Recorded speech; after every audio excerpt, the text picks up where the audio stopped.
Apocalipse capítulo 3, versículo 7, diz assim a palavra do Senhor.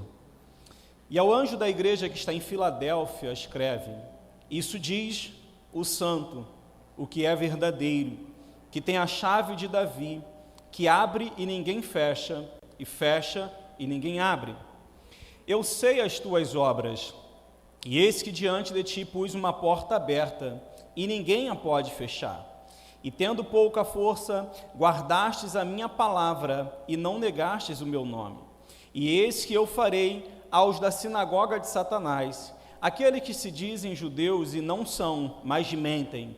E eis que eu os farei que venham e adorem prostrados aos teus pés, e saibam que eu te amo. Como guardastes a palavra da minha paciência, também eu te guardarei da hora da tentação que há de vir sobre todo o mundo para tentar os que habitam na terra. E eis que venho sem demora. Guarda o que tens, para que ninguém tome a tua coroa. E ao que vencer, eu farei coluna do templo do meu Deus, e dele nunca sairá. E escreverei sobre ele o nome do meu Deus e o nome da cidade do meu Deus, a nova Jerusalém que desce do céu, do meu Deus, e também o meu novo nome. Quem tem ouvidos, ouça o que o Espírito diz às igrejas. E você diz amém? Curve sua cabeça, feche os seus olhos, vamos orar, agradecendo ao Papai do céu por essa oportunidade. Querido Deus e Pai amado, eu te louvo, Senhor Deus, porque o Senhor é bom. Bom, Senhor Deus, é estarmos na Tua casa, bom, Senhor Deus, é podermos partilhar, Senhor Deus, da Tua santa e preciosa palavra. Quero eu te pedir que nesse momento o Teu Espírito Santo, mais uma vez, esteja nos envolvendo, Senhor Deus, nessa atmosfera espiritual, elevando-nos, Senhor Deus, a comunhão contigo, para que nós possamos, Senhor Deus, ouvir a Tua palavra, absolvê-la e guardá-la, Senhor Deus, em nossos corações. Ser servido, Senhor Deus, nessa hora, ministrar-nos, Senhor Deus, segundo a Sua vontade. Fala-nos, Senhor Deus, aquilo que precisamos e necessitamos ouvir, porque entendemos que Tu tens uma palavra para as nossas vidas. Por isso eu lhe peço em nome de Jesus que Tu anule o homem, Senhor Deus, e fale o Teu Espírito aos nossos corações, em nome de Jesus. Amém? Amém? Podei vos assentar?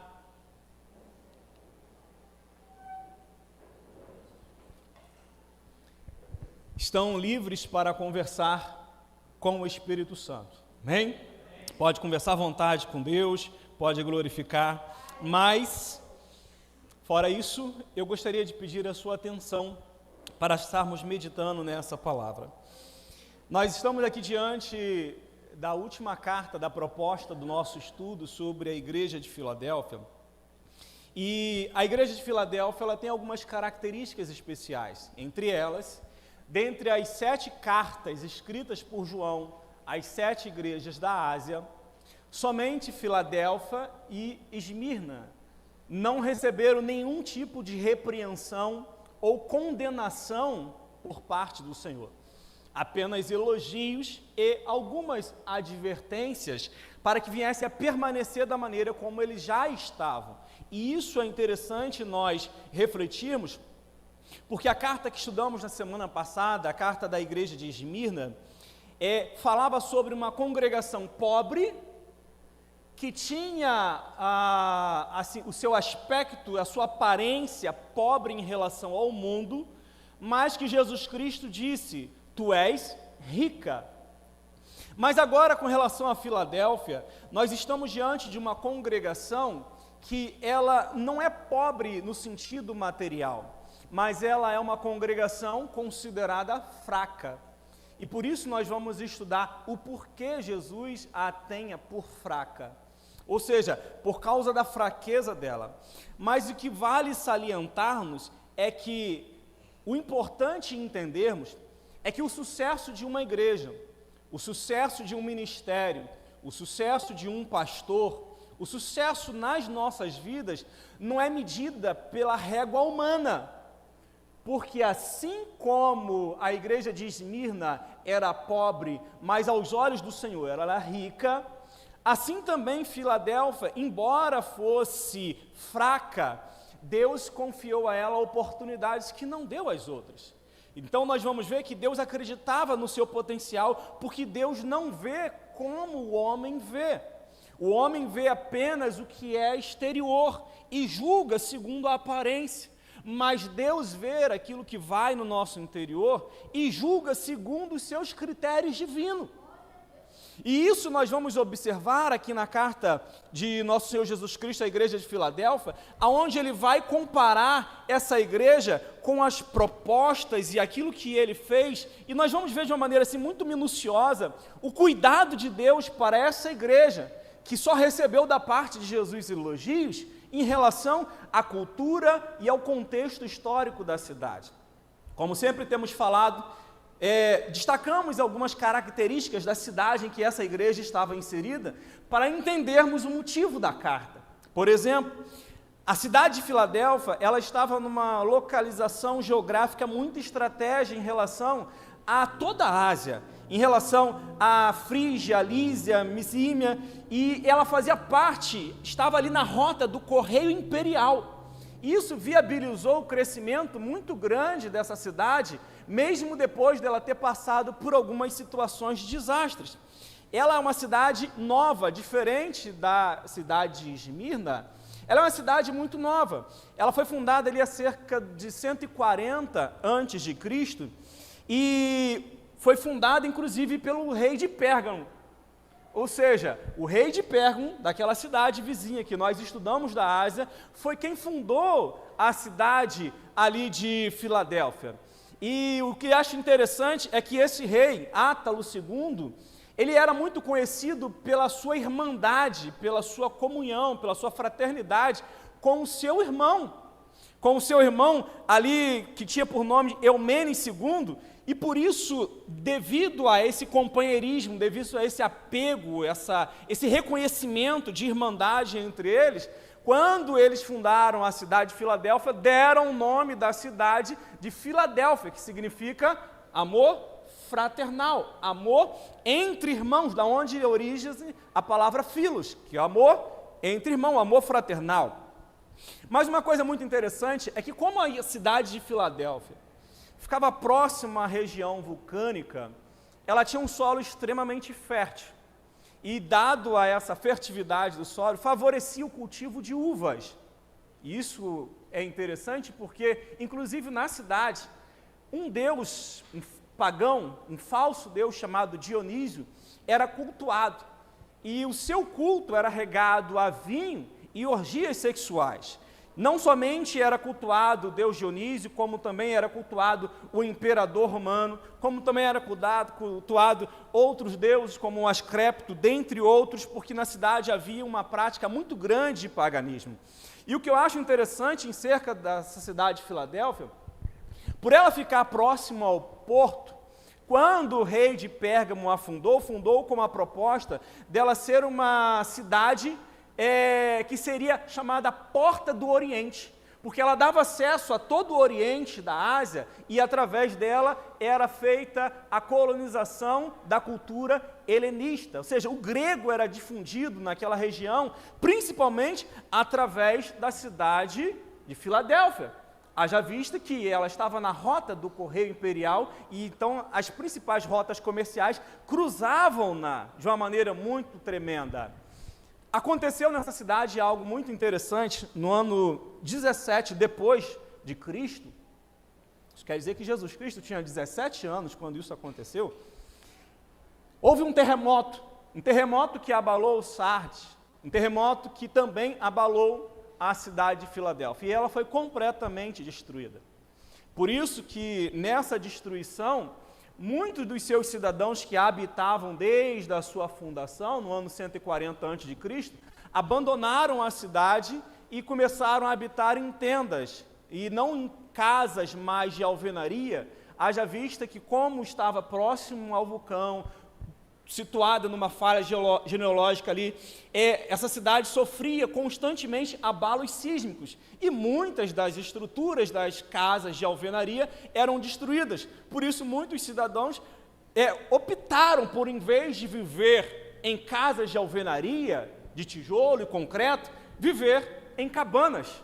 Então, as cabanas eram muito comuns nessa cidade. Mas o que eu quero dar a entender é que quando essa cidade, após ter sido abalada por esse terremoto, sendo reconstruída novamente pelo imperador de Roma, ali ela teve um novo nome, chamada de Neo-Cesareia, ou Nova Cesareia, em homenagem a César, o imperador que a reconstruiu.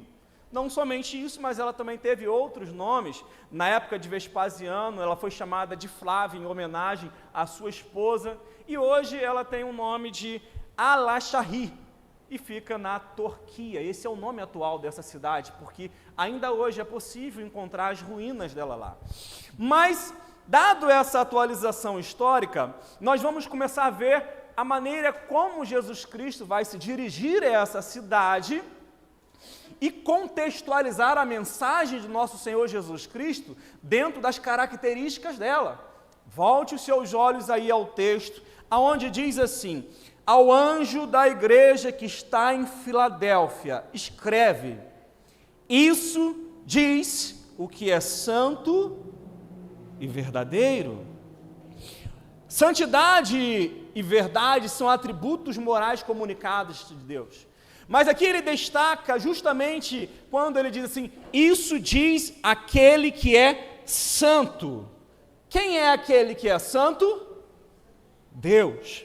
Isaías 6,3 vai dizer que os querubins, eles voavam na visão que Isaías teve quando viu o templo do Senhor, viu o trono do Senhor, viu que a fumaça enchia todo o templo e a glória de Deus se manifestava, e a Bíblia vai dizer que os serafins voavam ao redor do trono, e eles tinham 6 asas, com 2 cobriam seus pés, com 2 cobriam seus olhos e com 2 voavam, e a Bíblia diz que eles clamavam um ao outro, o quê? Santo, santo, santo é o Senhor dos exércitos, toda a terra está cheia da sua glória.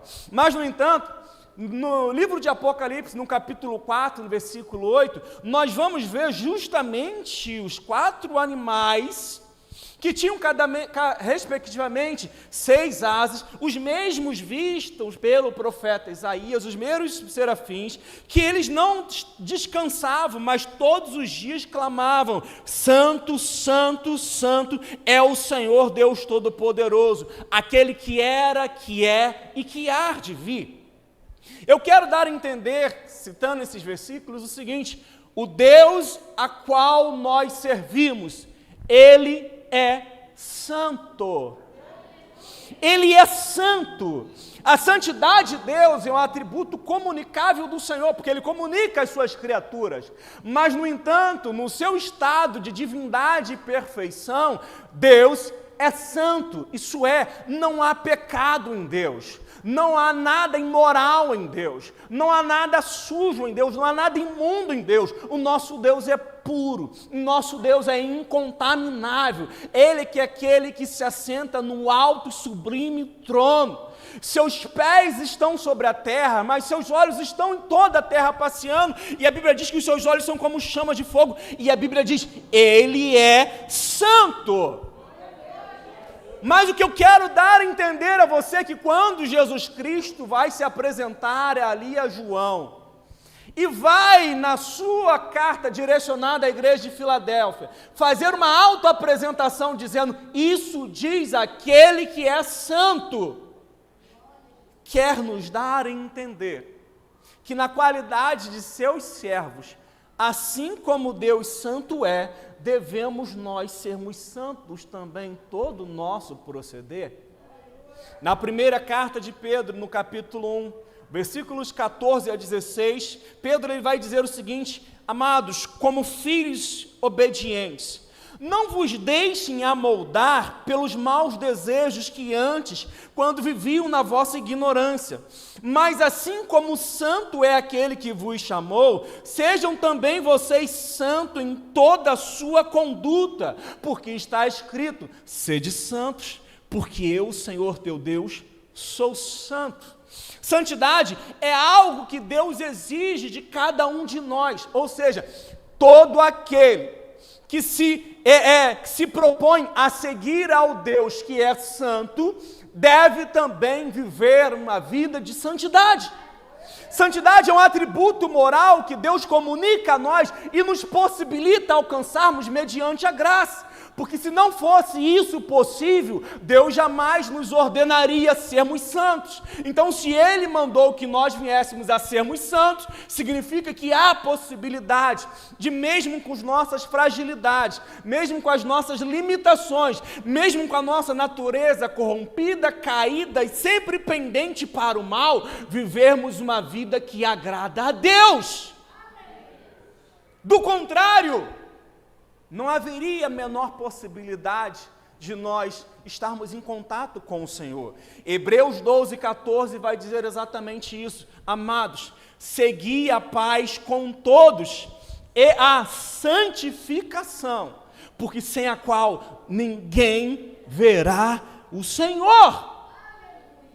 Ninguém verá o Senhor. Não espere você viver uma vida totalmente alheia à vontade de Deus, totalmente descomprometida com a sua palavra, totalmente contaminada pelo pecado, achando que você vai chegar no céu e Deus vai dar 2 tapinhas nas suas costas e dizer: entra, meu filho, para o reino que vos está preparado. Não espere isso, porque a Bíblia vai dizer: sede santos. Segui a paz e a santificação, porque sem a qual ninguém verá a Deus. E a Bíblia diz: sede santos em toda a vossa conduta. Isso é, santo no falar, santo no olhar, santo na maneira como você se relaciona com os outros, santo nos seus sentimentos. Nós precisamos santificar-nos cada vez mais as nossas ações. Muitas pessoas vão vivendo um cristianismo descristianizado, um cristianismo que não aparenta com Cristo. Quando Atos vai dizer que os discípulos na Antioquia foram pela primeira vez chamados de cristãos, significa que eles eram parecidos com Cristo. E eu quero lhe dizer que se eles foram parecidos com Cristo, é que eles falavam, faziam, andavam e agiam como Cristo falava, fazia, andava e agia. Do contrário, nós não seríamos semelhantes ao Senhor. Se você se autoconsidera cristão, meu irmão, minha irmã, você precisa ser parecido com Jesus. E Jesus é santo. Por isso que ele se identifica à igreja de Filadélfia. Isso diz o santo. Isso diz o santo. Mas não somente diz o santo, ele diz assim: isso diz aquele que é santo e verdadeiro. Isso diz aquele que é santo e verdadeiro. 1 João 5:20 diz assim a palavra do Senhor: e sabemos que já o Filho de Deus é vindo, e nos deu entendimento, para conhecermos o que é verdadeiro, e no que é verdadeiro nós estamos, isto é, em seu Filho Jesus Cristo. Este é o verdadeiro Deus e a vida eterna. Jesus Cristo disse, isso diz aquele que é verdadeiro. João 14 vai dizer o seguinte: eu sou o caminho, Jesus falando, a verdade e a vida. Quando ele se refere a verdade, o artigo no singular indica que ele é a única verdade que nos conduz à vida. Ele é o caminho, a verdade e a vida. Isso indica que não existe outras verdades que possam nos conduzir a Deus. Não existe outra verdade a não ser Jesus Cristo que pode nos conduzir a Deus. Ele diz: eu sou o caminho, a verdade e a vida. Ninguém vem ao Pai senão por mim. Eu quero lhe dizer algo muito importante. Quando Jesus Cristo se refere à igreja de Filadélfia, dizendo, isso diz o que é santo, o que é verdadeiro, ele estava dizendo nas entrelinhas da proposta da sua carta para aquela igreja o seguinte: Dionísio não é Deus, mas eu sou. imperador romano César não é Deus, mas eu sou. Asclepto, o Deus da cura, não é Deus, mas eu sou. Esses são deuses falsos, mentirosos, feitos da ideia e da imaginação do homem. Tem boca, não falam, tem olhos, não vê, tem ouvidos, não ouvem, tem mãos, não operam, tem pés, mas não andam, e não há fôlego nas suas narinas. Mas o nosso Deus, que é único, fiel e verdadeiro, Ele tem boca e está falando com a sua igreja aqui nessa noite. Ele tem olhos, e os olhos do Senhor são como chamas de fogo a passear sobre a terra. Ele tem ouvidos e ouve o nosso clamor, ouve a nossa oração, ouve o nosso gemido. Ele tem mãos e continua operando no nosso meio, porque a Bíblia diz que o nosso Deus, Ele é ontem, foi, é hoje e será eternamente. Eu quero dizer, Ele tem pés e passeia no meio da igreja, e o nosso Deus, eu creio, Ele está passeando no nosso meio aqui neste lugar. É esse Deus que diz, o santo, o verdadeiro, que foi capaz de afirmar em Isaías, ainda antes que houvesse dias eu sou, e não há ninguém que possa livrar-se da minha mão, porque operando Deus, quem impedirá? Ninguém pode impedir o agir de Deus na minha e na sua vida. Ninguém pode impedir o agir de Deus em nossas vidas. Isaías 40, 25 vai dizer, não há ninguém como o Santo de Israel. Não há ninguém como o nosso Deus. Não há ninguém como o nosso Deus. Aí que está a grande questão.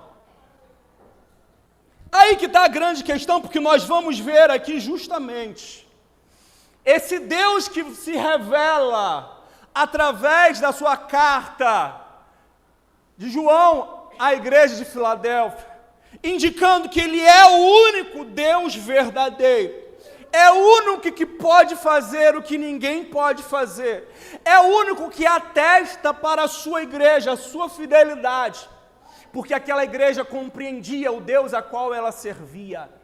E é por isso que ela não teve nenhuma repreensão de Jesus.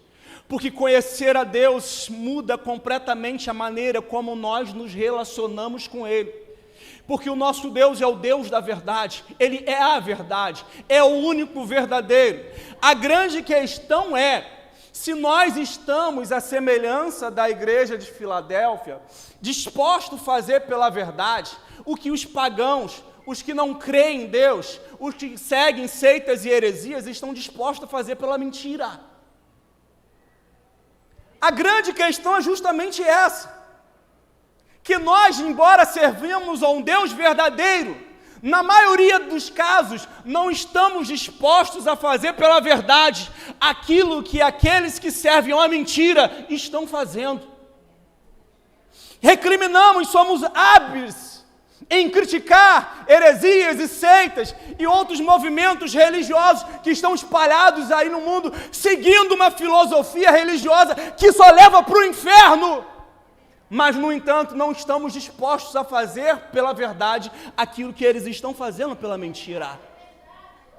E a igreja de Filadélfia, ela estava sim disposta a fazer pela verdade aquilo que os pagãos andavam fazendo pela mentira. Foi por isso que Jesus Cristo se identifica a ela dizendo, eu sou o verdadeiro. E ele vai dizer mais, eu sou aquele que tem a chave de Davi, que abre e ninguém fecha, e que fecha e que ninguém abre. Essa referência à chave de Davi, você encontra ela em Isaías 22, versículos 20 a 24, aonde conta a história de dois mordomos, Sebna e Eliaquim, que serviam o rei Ezequias no templo de Israel, no reino do sul.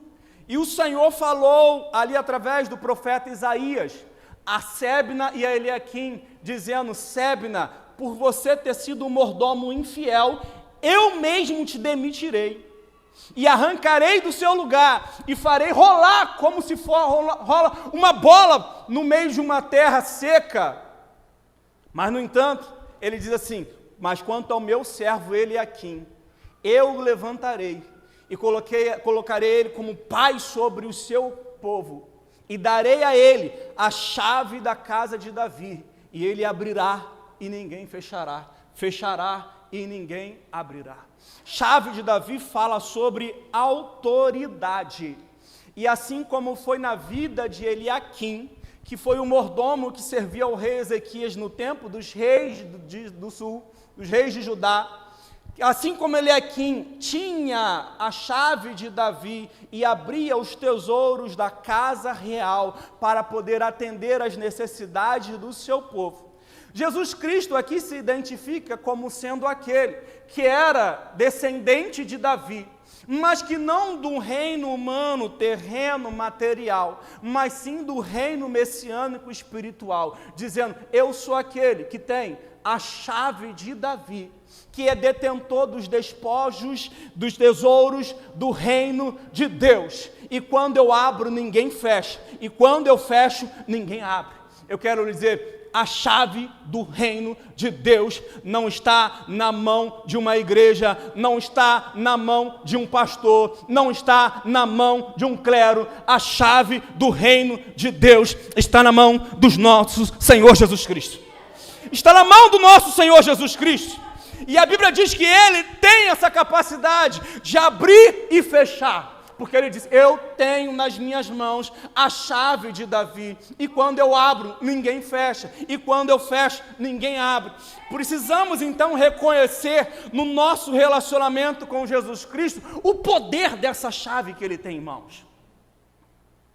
Porque Ele diz: eu sou aquele que abro e ninguém fecha, e quando eu fecho, ninguém abre. Então nós precisamos reconhecer as portas que o nosso Senhor Jesus Cristo abre sobre as nossas vidas, para que possamos entrar por elas, e isso ser bênção para nós.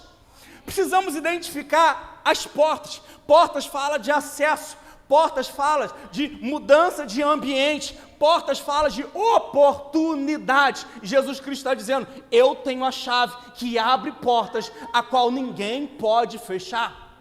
A questão é, precisamos entender quais as portas que o nosso Senhor Jesus Cristo tem aberto para mim e a sua vida, para não entrarmos em portas erradas. Para não entrarmos em portas erradas. Portas falam de oportunidade, e eu costumo dizer aqui que nem toda oportunidade é uma boa oportunidade.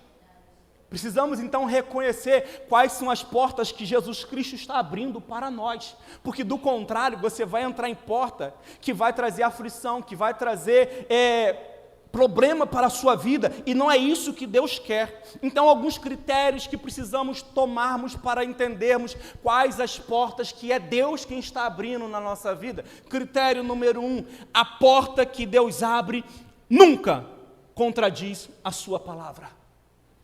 Nunca uma porta de oportunidade que Deus estiver abrindo para você vai contradizer a sua palavra. Se você recebe uma oportunidade e que se você entrar por ela, você vai ter que se vender dos seus princípios para poder contrariar aquilo que a Bíblia diz, para viver de acordo com aquilo que o mundo ou o ambiente onde você está vai te propor, essa porta não foi aberta por Jesus. É laço. A porta que Deus abre, ela sempre será acompanhada de confirmação. Confirmação. Não podemos entrar em uma porta e estar nela, e muitas das vezes o tempo todo estamos reticentes com relação se aquilo é ou não o propósito de Deus para nossas vidas. A porta que Deus abre, ela é acompanhada de confirmação. Deus confirma aquilo que Ele faz, e se Deus não confirmou isso na sua vida, é porque muito possivelmente não foi Ele que fez. Você que atropelou o caminho, você que entrou por onde não deveria entrar, você que passou na frente de Deus, fez o que lhe deu na telha, seguiu a oportunidade, foi seduzido pela oportunidade, entrou onde não devia, e agora você está colhendo aflição de espírito. Mas quando Deus abre uma porta, Ele confirma: vá, meu filho, porque eu sou contigo. A porta que Deus abre sempre vai glorificar o seu nome. A porta que Deus abre sempre vai glorificar o nome dele. E aí eu te pergunto, a oportunidade bateu a sua porta e você entrou. E aí eu te pergunto, essa oportunidade está glorificando o nome do Senhor? Você se sente à vontade estando onde você está, fazendo aquilo que você faz, ouvindo aquilo que você ouve, pensando aquilo que você pensa, se relacionando com quem você se relaciona? O Espírito Santo, porventura, não está te incomodando? Porventura, você não está se sujeitando a situações que não deveria se sujeitar por causa da porta que você entrou? Eu quero lhe dizer, a porta que Deus abre sempre vai glorificar o nome dele, não o contrário. Mas aí que também está a questão. A chave que ele tem, ele abre e ninguém fecha, mas ele também fecha e ninguém abre. Tão importante como reconhecermos as portas que Jesus abriu, é também entendermos as portas que ele fechou. E aí que mora o problema, porque existe uma dificuldade muito grande na nossa vida quando as portas se fecham. Porque portas abertas, elas trazem contentamento, mas portas fechadas trazem decepções. E muitas vezes nós não queremos entender que, na verdade, aquilo foi livramento do Senhor. Nós não queremos aceitar que Deus fechou uma porta na nossa vida, porque estávamos muito empolgados quando ela se abriu, achando que era a vontade de Deus, e no entanto não era, e Deus fechou, e aí agora você continua batendo numa porta fechada, que Deus fechou na sua vida, para livramento seu. Quantos aqui ficariam felizes de Deus fechar uma porta de um emprego que ela tanto ambicionou? Quantos aqui ficariam felizes de Deus fechar uma porta de negócio pelo qual você tanto aspirou conseguir conquistar? Quantos aqui ficariam felizes de Deus fechar uma porta de expansão para a sua vida que você tanto relutou para conseguir? Ei, quantos aqui ficariam felizes de Deus fechar uma porta de um relacionamento prejudicial, nocivo à sua vida espiritual? Fala sério.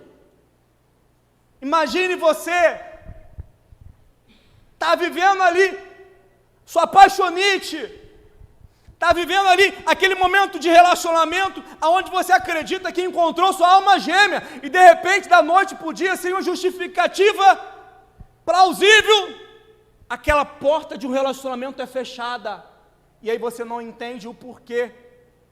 Você fica cogitando várias possibilidades e muitas vezes nós não queremos encontrar resposta em Deus, porque nós não queremos fazer a vontade de Deus na nossa vida, mas no entanto é Deus dizendo para você: meu filho, eu fechei essa porta porque eu te amo. Então isso não é sofrimento, isso é livramento. Se você tiver que chorar, se você tiver que sofrer, se você tiver que amargar o preço da porta fechada, amargue, mas no entanto, isso vai trazer benefícios para a sua vida, porque eu sou aquele que quando abre ninguém fecha, mas também quando eu fecho, ninguém abre. Esse é o nosso Deus. Precisamos discernir isso, temos esse nível de entendimento. Atos, capítulo de número 16, versículos 6 a 10, esses 4 versículos falam algo muito importante, inclusive no nível ministerial. Atos 16, 6 a 10 vai dizer o seguinte, que Paulo, passando pela Frígia e pela província da Galácia, a Bíblia diz, eles foram impedidos pelo Espírito Santo de anunciar a palavra na Ásia. Foi Paulo quem evangelizou a Ásia e que abriu todas essas igrejas do Apocalipse aqui, mas no entanto, naquele momento, não era essa a vontade de Deus. Então a Bíblia diz, foram impedidos pelo Espírito Santo de anunciar a palavra na Ásia. Quando chegaram a Micínia, intentaram vir para a Bitínia, mas a Bíblia diz, mas o Espírito de Jesus não lhe permitiu. E tendo passado por Mísia, desceram então a Troade. E Paulo teve de noite uma visão em que se apresentava um varão da Macedônia e lhe rogava dizendo, passa a Macedônia e ajuda-nos. E logo depois dessa visão, procuramos partir para a Macedônia, concluindo que o Senhor nos chamava para lhes anunciarmos o Evangelho. Às vezes, não é só porque você está com a motivação certa para fazer a coisa certa, que é o tempo de Deus na sua vida. Paulo teve que entender isso da pior maneira possível, como? Portas batendo na sua cara. Não era o tempo ainda dele descer para a Ásia. Havia uma urgência maior na Macedônia e Paulo queria ir para a Ásia e o Espírito Santo queria que ele fosse para a Macedônia. Demorou ele entender, fez 2 vezes uma tentativa de contornar a vontade de Deus e chegar aonde ele queria chegar.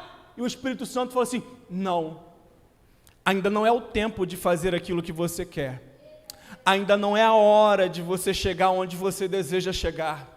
Ainda não é o momento de você viver aquilo que você tanto sonhou. Eu tenho um propósito contigo que vai te conduzir até a Ásia, mas isso só vai acontecer na minha hora, no meu tempo, do meu jeito, para que o meu nome seja glorificado. Mas no momento, fica na Macedônia e ali anuncia-lhes o Evangelho, porque eu tenho muita gente nessa cidade que precisa ouvir falar de Jesus. Queridos, às vezes nós queremos fazer algo para Deus e nós não conseguimos, parece que a coisa não vai, não flui, e nós muitas das vezes estamos cheios de boas intenções e no entanto queremos colocar a culpa no diabo, ou queremos encontrar problemas em algum aspecto material, mas no entanto é Deus falando o seguinte: olha, aprenda a discernir a minha vontade para a sua vida, porque as coisas acontecem no meu reino, no meu tempo, na minha hora, do meu jeito. Então, se você se submeter à minha vontade, você vai fazer a minha vontade, mas a minha vontade é glorificar o meu nome através da sua vida, mas isso vai acontecer no tempo certo.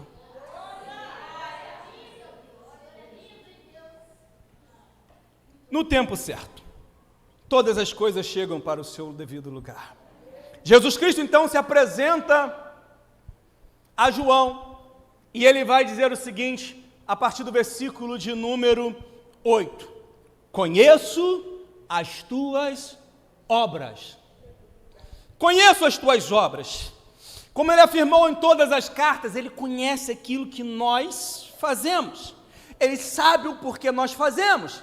Ele conhece a nossa motivação, e ele diz: conheço as tuas obras, e eu tenho posto diante de ti uma porta aberta que ninguém pode fechar. Ele diz: eu tenho posto diante de ti uma porta aberta que ninguém pode fechar.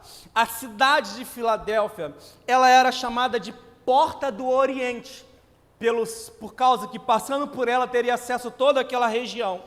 Ela também era chamada de Pequena Atenas, pois ela havia sido construída para ser uma porta-voz da filosofia grego-romana, para propagar a língua grega em todo o continente. Mas, no entanto, o que eu acho interessante do contexto histórico, geográfico dessa cidade, na apresentação da carta de Nosso Senhor Jesus Cristo, é porque o imperador romano construiu a cidade de Filadélfia para ser a propagadora da cultura helenista. No entanto, vem Jesus e planta nessa cidade uma igreja para fazer com que ela seja propagadora do reino dos céus.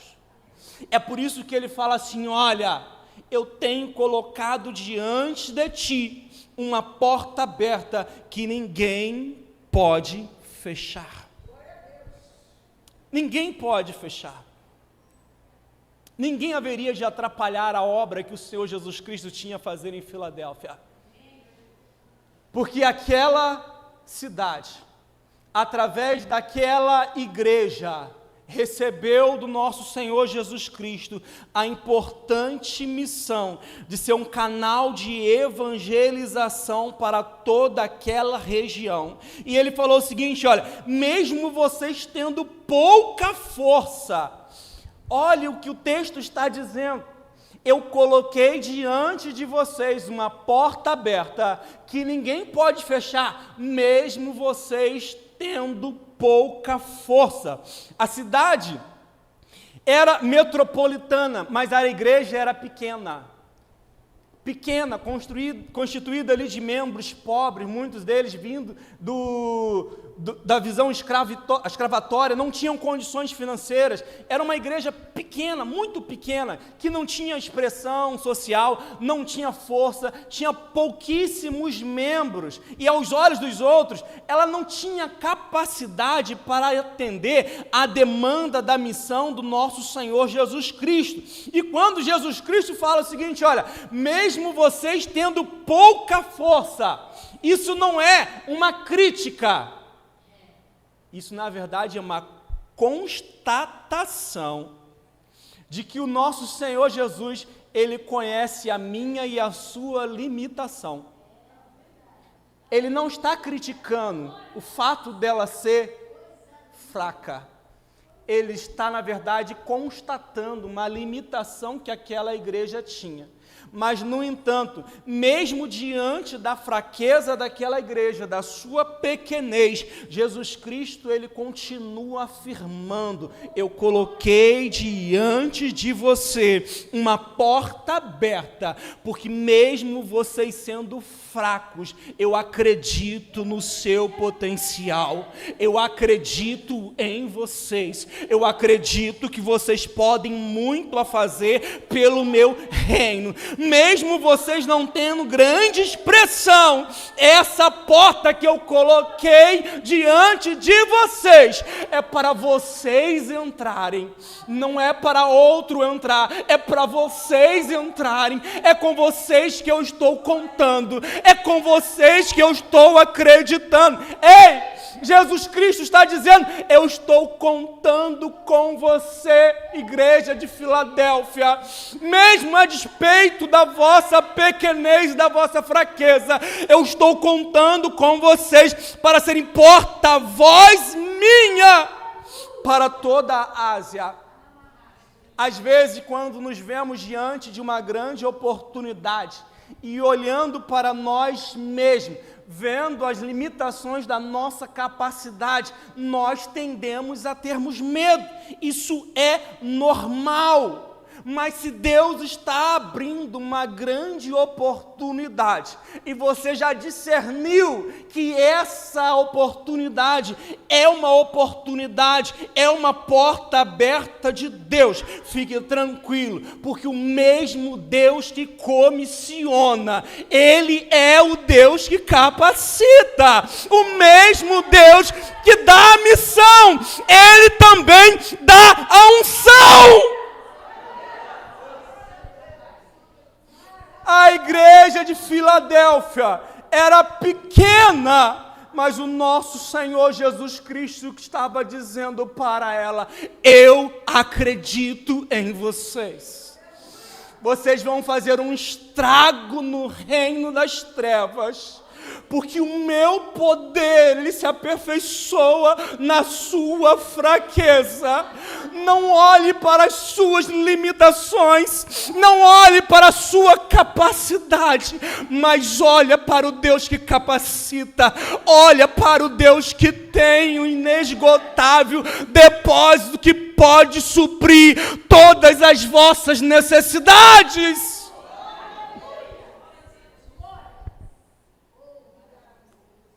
Eu quero crer que assim como Deus falou para a igreja de Filadélfia, o nosso Senhor Jesus Cristo está falando para mim e para você, e para a comunidade cristã de Rio do Ouro. Eu conto com vocês para fazer por esse bairro aquilo que ainda falta ser feito. Eu conto com vocês para propagar o meu reino, não só aqui na comunidade do Mercadinho da Família, mas Paciência, Maria Paula, Rio do Ouro, Linha, Várzea das Moças e circunvizinhança. Eu quero crer que Deus, assim como falou para a igreja de Filadélfia, está falando muito claro para mim, para você nessa noite. É com você que eu vou contar, é com você que eu vou contar, é você que eu vou usar, é você que eu vou usar, é você que eu vou usar.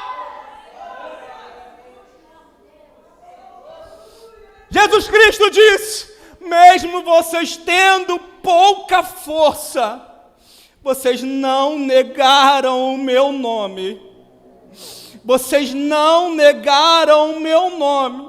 Vocês guardaram a minha palavra e não negaram o meu nome.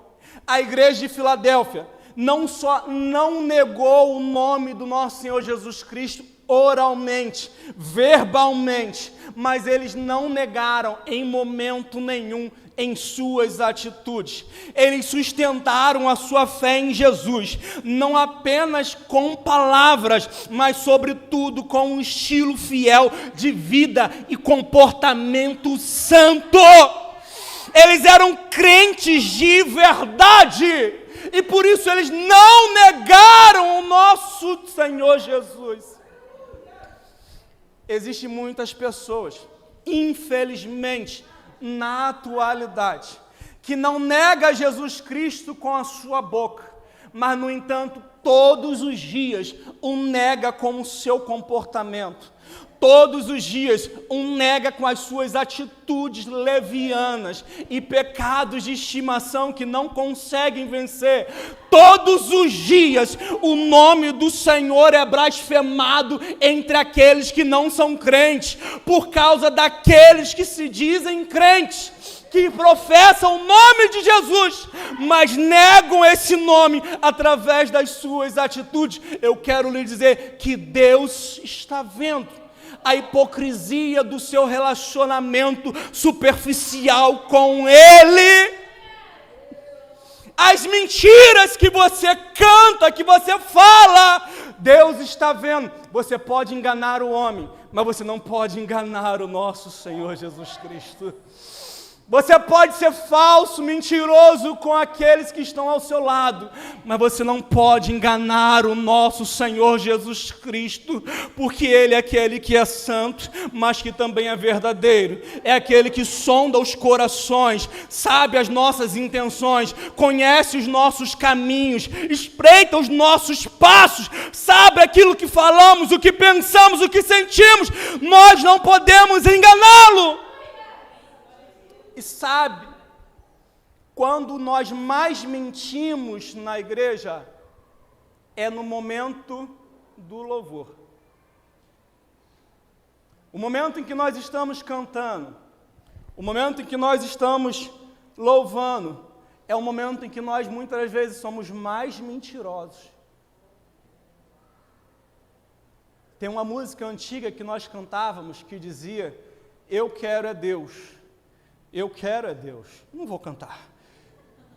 Eu quero é Deus, e não importa o que vão pensar de mim, eu quero é Deus. E aí eu te pergunto, você quer Deus mesmo? Mas aonde que você quer Deus? Você quer Deus no seu namoro? Você quer Deus no seu casamento?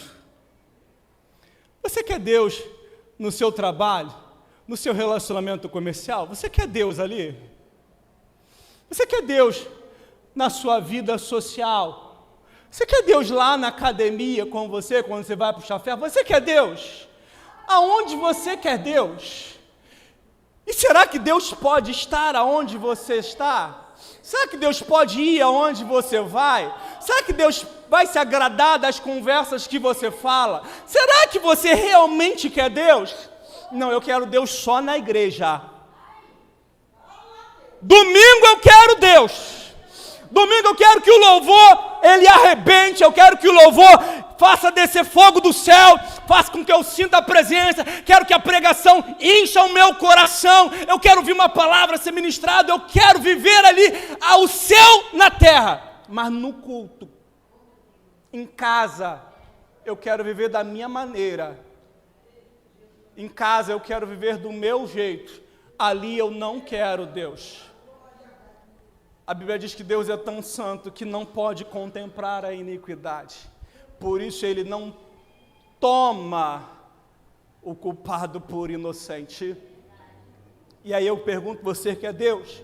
Muitas vezes nós cantamos, mas as músicas que nós cantamos não refletem a verdade do nosso relacionamento com Ele.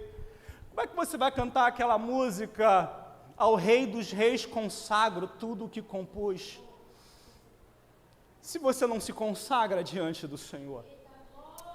Como é que você vai cantar aquela música que diz, abro mão dos meus sonhos, abro mão dos meus planos, abro mão da minha vida por ti, se você não consegue abrir mão de um relacionamento que está te fazendo mal e está te levando para o inferno? Se você não consegue abrir mão de uma negociação errada no seu trabalho e que está te fazendo mal e que está fazendo com que o seu testemunho fracasse diante daqueles que lhe assistem, como é que você diz que abre mão se você não consegue abrir mão das coisas mínimas? Isso é mentira, é um louvor que Deus não recebe.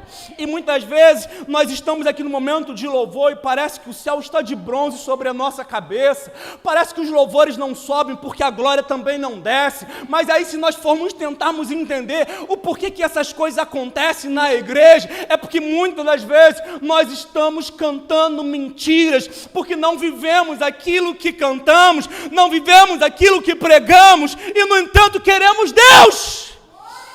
Mas Deus não nos quer da maneira como nós estamos. Por isso que a proposta dele é arrependa-te, muda a sua conduta, passa a viver uma vida santa, unja os seus olhos para que você tenha vistas espirituais, unja os seus ouvidos para que você possa ouvir a minha palavra e ser ministrado ao seu coração. Deus está falando com você e comigo nessa noite. E aí o Senhor vai dizer, versículo 9, eis que eu farei aqueles que são da sinagoga de Satanás, que se dizem judeus e não são, mas mentem, eis que eu farei com que eles venham e adorem prostrado diante dos teus pés, para que eles saibam que eu te amo. Como falamos na semana passada, a sinagoga de Satanás se refere a uma sinagoga de falsos judeus, que por liberdade de culto e respeito de Roma ao culto judaizante, eles se faziam judeus para eles terem privilégios no período do reino que estava ali de Roma. E com isso, ele muitas vezes blasfemavam dos cristãos para fazer uma política de boa vizinhança, denunciando aqueles que eram desafetos do Império Romano. Com isso, muitos crentes estavam morrendo, sofrendo e tendo seus bens expoliados por causa da denúncia desses falsos judeus, que queriam agradar o homem, mas não estavam preocupados em agradar a Deus.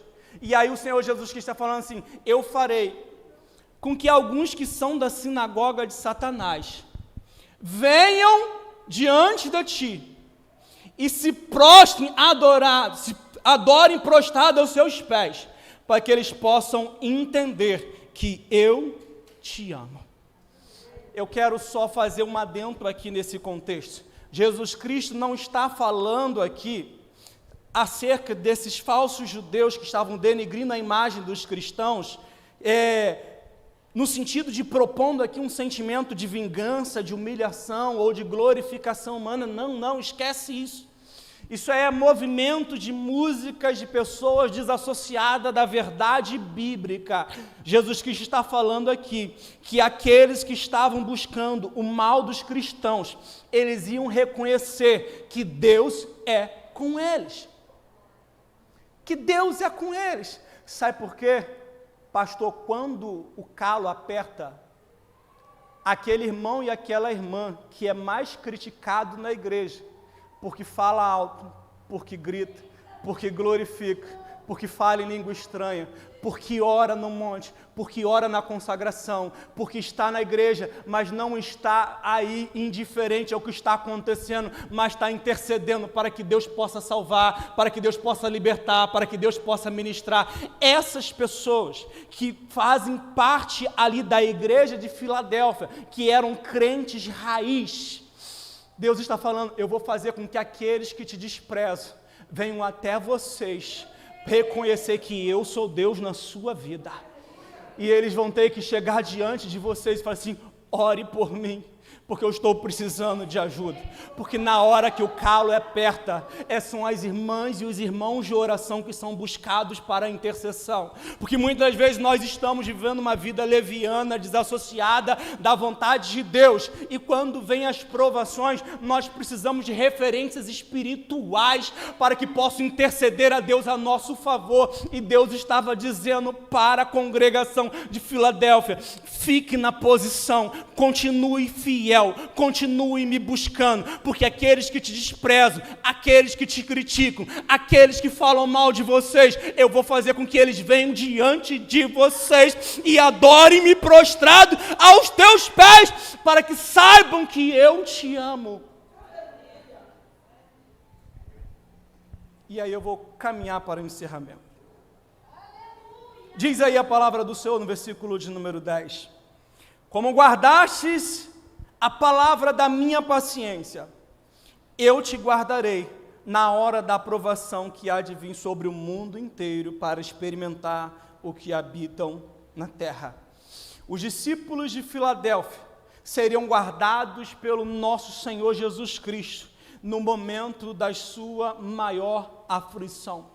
Aqueles que guardam a palavra da paciência do Senhor são guardados pelo Senhor. Não é que eles sejam isentos de passarem por provas e privações, porque provas e privações fazem parte da vida de todo cristão, mas no entanto, ele está dizendo: quando vocês passarem com a prova, eu vou passar com vocês e eu vou guardar vocês. Isaías vai dizer o seguinte: quando passares pelas águas, eu serei contigo. Quando pelos rios, não te submergirão. Quando passares pelo fogo, a chama não arderá em ti, porque eu sou o teu Deus, que os amei e os guardarei de todo mal.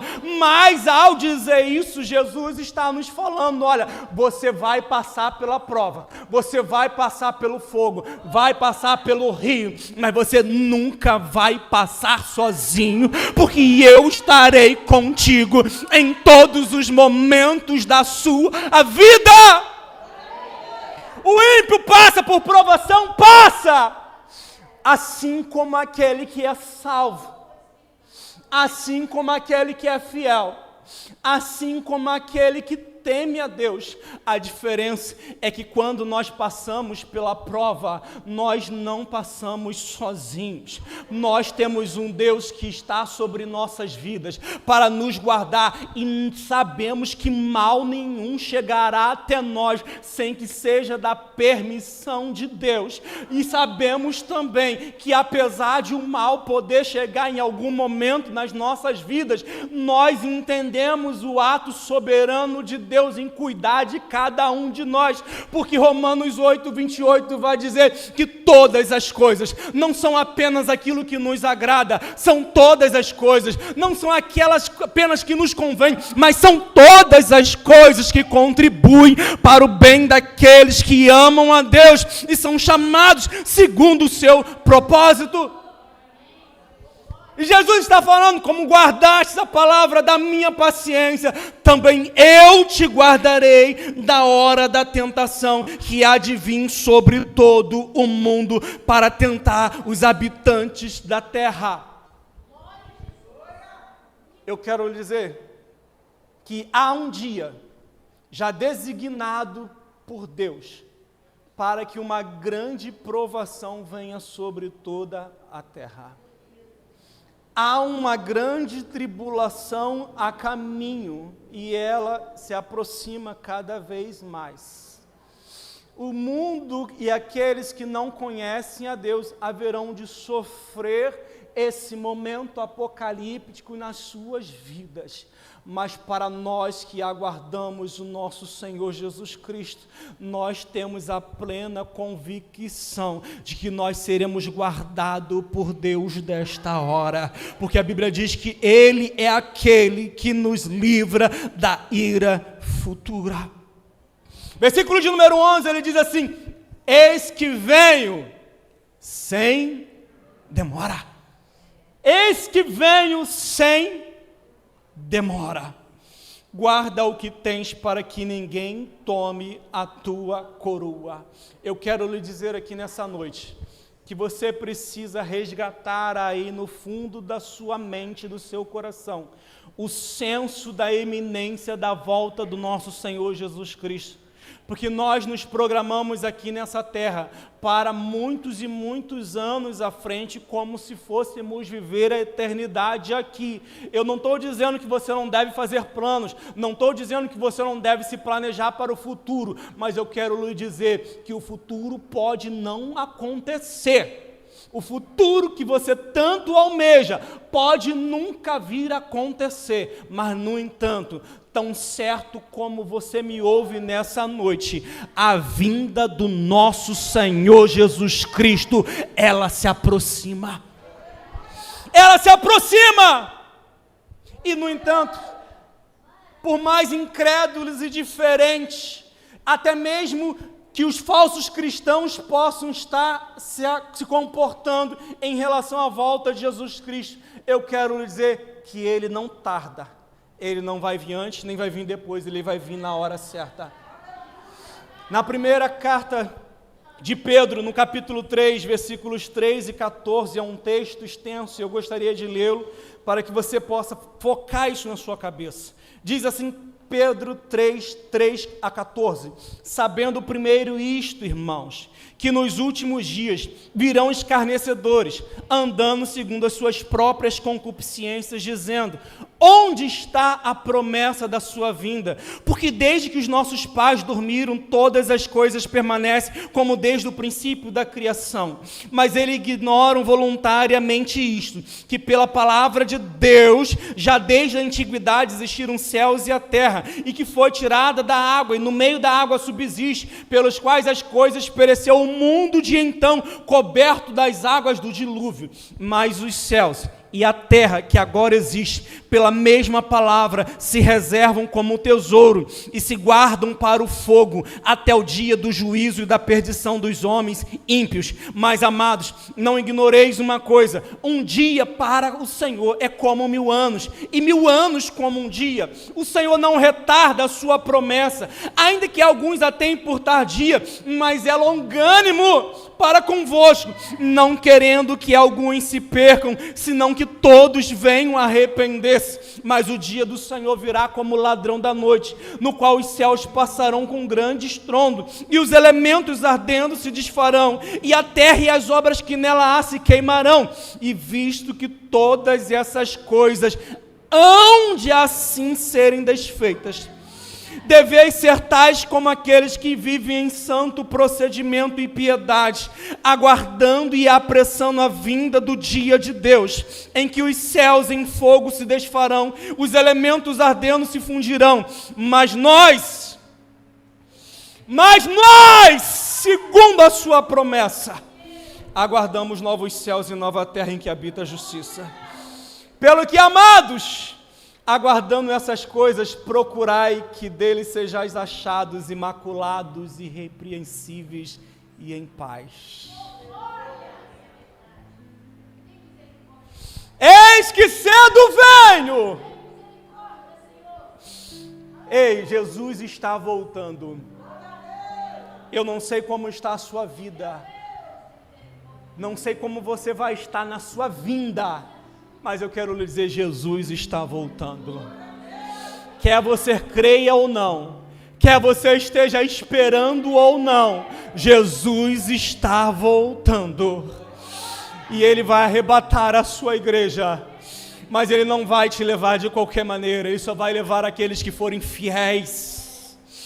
Ele tem um compromisso com aqueles que são fiéis. E é por isso que Ele falou para esta igreja que não tinha nenhum tipo de repreensão ou condenação a fazer. Ele falou o seguinte, aqui no versículo de número 11, após dizer que cedo venho, Ele diz assim, guarda o que tens, para que ninguém tome a tua coroa. Guarda o que tens, para que ninguém tome a tua coroa. Guarda o que tens, para que ninguém tome a tua coroa. Jesus Cristo não está falando, olha, não é que você vai perder o seu galardão, não, está falando, perder a vitória mesmo. Porque a Bíblia fala para vencedores, então ele está dizendo, olha, guarda o que tens para que ninguém tome a tua coroa. Ele está dizendo o seguinte, ó, vá até o fim. Tudo aquilo que você já conseguiu e conquistou em Deus, não permita que seja perdido pelo descaso, pelo deszelo, pela falta de fé e pela sua indiferença. Vá até o fim. Jesus Cristo está falando para a igreja de Filadélfia, guarda o que tens para que ninguém tome a tua coroa. A vida cristã é comparada a uma caminhada, uma corrida, uma luta, uma lida. Por isso que Paulo ele vai falar na segunda carta ao Timóteo, capítulo 4, versículos 7 e 8, acerca do fim da sua vida. Ele vai dizer o seguinte, amados, eu combati o bom combate. E ele disse, eu acabei a minha carreira. Em outras palavras, ele disse assim, ó, eu fui até o fim. Eu não fiquei pelo meio do caminho, ainda que meu companheiro de viagens, Demas, tendo amado o presente século, me abandonou e foi para Tessalônica. Ele disse, eu mantive-me no alvo, eu mantive-me no foco, eu mantive no meu caminho, eu combati o bom combate, terminei a carreira e guardei a fé. E aí ele pode dizer, desde agora, a coroa da justiça me está guardada, a qual o Senhor justo juiz me dará naquele dia. Mas ele disse, olha, não somente a mim, mas também a todos os que amarem a sua vinda. Eu amo a vinda de Jesus, eu anelo por ela, eu vivo em perspectiva dela. O futuro a Deus pertence, pode ser certo, pode ser errado, pode ser como eu espero, pode ser como não. Estamos sujeitos às variáveis intempéries deste mundo, mas uma coisa é certa, Jesus Cristo vem. Jesus Cristo vem. Por isso falou, guarda o que tens para que ninguém tome a tua coroa. Versículo 12, ele vai dizer o seguinte, e ao que vencer, o céu não é um lugar para perdedores. O céu não é um lugar para perdedores, o céu é um lugar para vencedores, para aqueles que vencerem o mundo, para aqueles que vencerem as tentações, para aqueles que vencerem a carne, vencerem o diabo, vencerem a si mesmo todos os dias. Ele diz, ao que vencer, aquele que for até o fim. Aí ele diz assim, eu farei coluna do templo do meu Deus, e dali nunca mais sairá.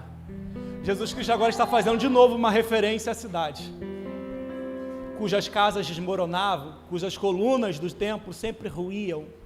Ele falou o seguinte, olha, ao que vencer, eu farei coluna do santuário do meu Deus. Aqui na terra nós estamos vulneráveis ainda por causa da presença do pecado, mas na glória nós não seremos abalados por nada. Por isso a promessa é para os que vencerem e guardarem a fé em Jesus até o fim. Hebreus 12, e aí eu cito isso e encerro. Vai dizer assim, Hebreus 12, 25. Tende cuidado, e não recuseis ao que vos fala, pois se não escaparam aqueles que recusaram ouvir quem divinamente os advertia sobre a terra, muito menos nós, se nos desviarmos daquele que do céu nos adverte. Aquele cuja voz abalou então a terra, agora porém ele promete dizendo, ainda mais uma vez abalarei todas as coisas, e farei abalar não somente a terra, mas também o céu. Ora, diz o escritor aos Hebreus, esta palavra ainda uma vez por todas significa a remoção dessas coisas abaladas, como tinham sido feitas, para que as coisas que não podem ser abaladas permaneçam. Por isso, recebendo nós um reino inabalável, retenhamos a graça, pelo qual sirvamos a Deus de modo agradável, com reverência e santo temor, porque o nosso Deus é fogo consumidor. A promessa é para os vencedores. Nós temos uma promessa de um reino inabalável, mas o escritor aos Hebreus vai dizer exatamente isso. Não recuseis aquele que vos fala, porque aqueles que recusaram não escaparam. E quanto mais nós, aqueles que dos céus somos advertidos. Ei, o Senhor Jesus Cristo está dizendo para você, você precisa reter a graça na sua vida e aprender a servir a Deus de maneira aceitável, em reverência e santo temor. Existe um evangelho da desgraça que ensina que você pode viver de qualquer maneira. Esse não é o evangelho do nosso Senhor Jesus Cristo. O evangelho do nosso Senhor Jesus Cristo diz assim: ao que vencer, aquele que for fiel até o fim, eu farei coluna do santuário do meu Deus, e dali nunca mais sairá. E escreverei sobre ele o nome do meu Deus, e o nome da cidade do meu Deus, e também o meu novo nome. Para você que não sabia, no céu Jesus Cristo vai ter um outro nome. Ele está falando aqui. E aí ele completa dizendo: quem tem ouvidos para ouvir, ouça o que o Espírito diz à igreja. Fique de pé nesse momento.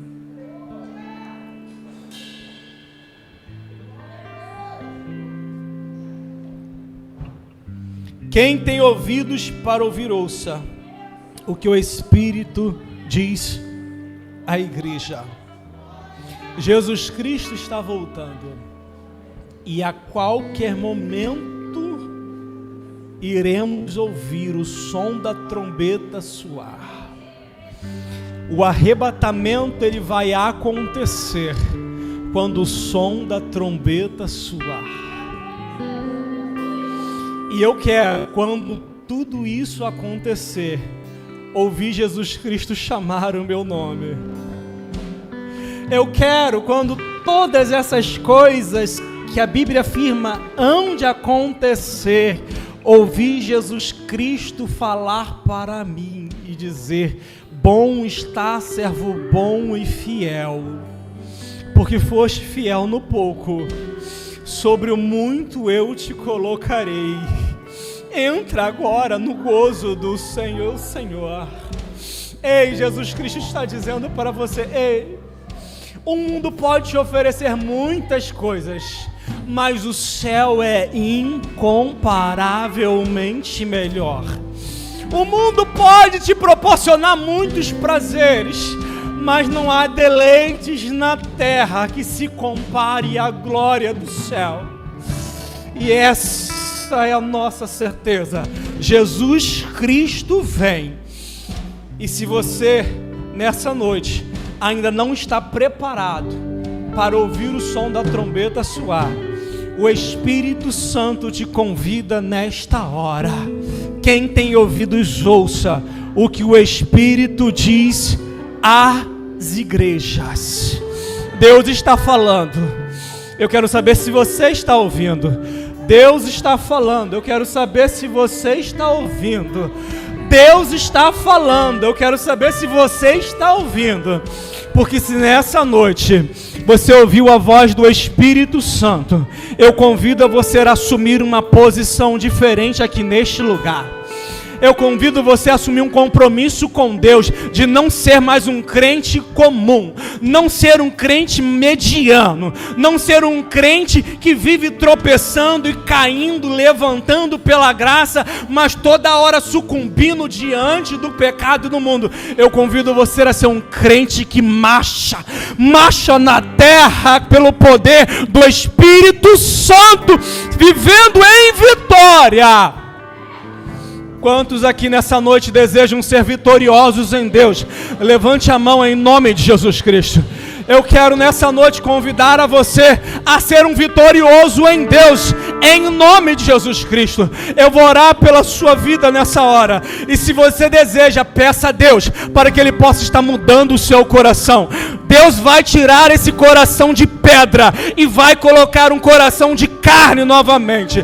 Deus vai abrir os seus ouvidos obstruídos pelo pecado, para que você possa ser sensível novamente a ouvir a voz do Espírito Santo. Nessa noite você vai tomar um banho da graça, do Senhor e vai sair daqui convicto de que o seu nome vai ser ouvido quando a trombeta do céu tocar. Coloque a mão no seu coração e peça a Deus nessa hora para mudar a sua vida. Querido Deus e Pai amado, nessa hora nós vamos a Ti em um nome de Jesus Cristo. Pai querido, temos pregado a Tua palavra, Senhor Deus, e eu estou crendo que o Teu Espírito Santo falou comigo, mas não somente comigo, mas Ele falou também com cada um de nós aqui nesta hora. Por isso, em um nome de Jesus Cristo, Tu és aquele que convence o homem do pecado, da justiça e do juízo. Aplica a Tua palavra no nosso coração. Tira tudo aquilo que não presta, tudo aquilo que contraria a Sua vontade, joga por terra. Deus, em o nome de Jesus Cristo, derrama sobre nós a Tua graça, derrama sobre nós nesse momento a unção do Teu Santo Espírito, porque nós não queremos mais andar em derrota, mas nós queremos andar em vitória. Nós queremos marchar pela fé para viver o sobrenatural de Deus aqui na terra. Deus, em o nome de Jesus Cristo, completa a Tua obra nessa hora. Fala aos nossos corações, muda a nossa vida, muda a nossa história, em o nome de Jesus, em o nome de Jesus, em o nome de Jesus. Eu creio, Senhor Deus, que Tu estás movendo aqui nesse lugar. Nós não vamos sair daqui nessa noite da maneira como nós entramos, mas nós estamos saindo daqui nessa noite rejubilando, Senhor Deus, porque ouvimos a Tua voz. Por isso, em o nome de Jesus, completa a Sua obra nesta hora, em o nome de Jesus, em o nome de Jesus Cristo. Grupos de louvor louvando ao Senhor nesse momento.